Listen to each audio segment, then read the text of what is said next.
in Rome during the 100-kilometer time trial race. Just another one. The International Olympic Committee first instituted doping controls at the 1968 Winter Olympics in Grenoble, France, and again at the Summer Olympics in Mexico City that same year. Now I will reject on the motion of Rick, and then I will explain my arguments against the doping in sports. Doping is very bad. Why? In the first place, doping in sports shows no real skill. It only shows that the athlete thinks they can't do what they want to do on their own when they use doping. Not only that, but also think about the kids who look up to these professionals and find out that they were using drugs. It's a very bad model.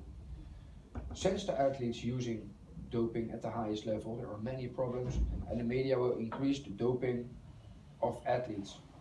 Of course, it also has a negative impact on the fans of the top athletes.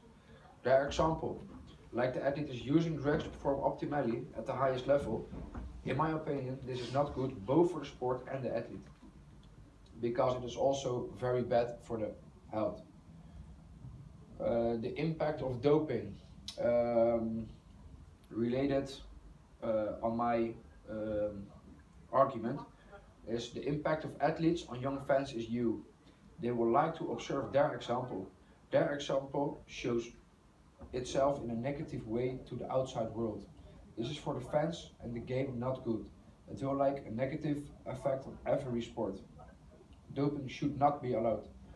And then at least my conclusion of this statement, doping in sports, is that my personal opinion against the proposition is the sport won't be about training or talent of the sportsman anymore.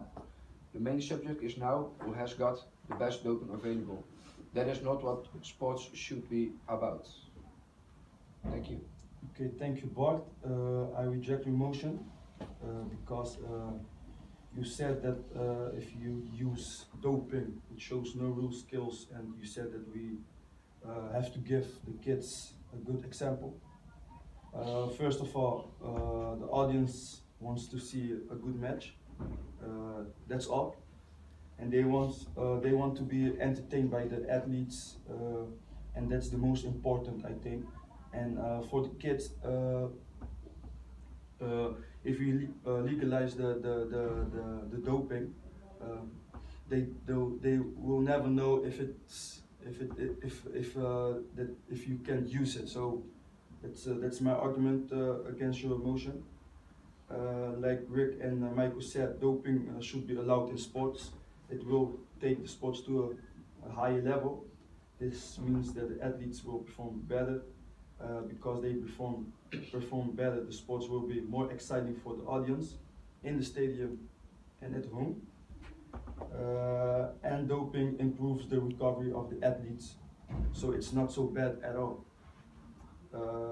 And in my opinion, it saves a lot of money for the Olympic Committee because they don't have to send their employees to check the athletes.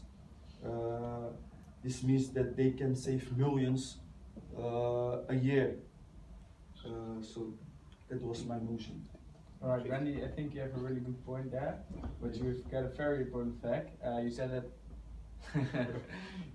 allowing doping would financially benefit the Olympic Committee because they don't have to do doping tests anymore.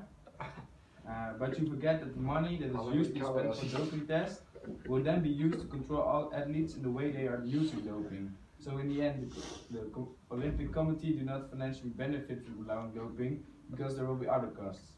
With that being said, I'd like to end this debate by summarizing the point of attention from this side of the room.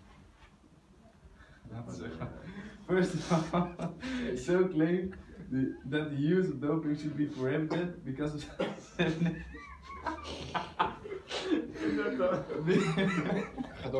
because of significant health risks. Especially the use of anabolic steroids is very unhealthy, according to the Dutch doping authority. Gasten, echt alsjeblieft. Mainly the stereo.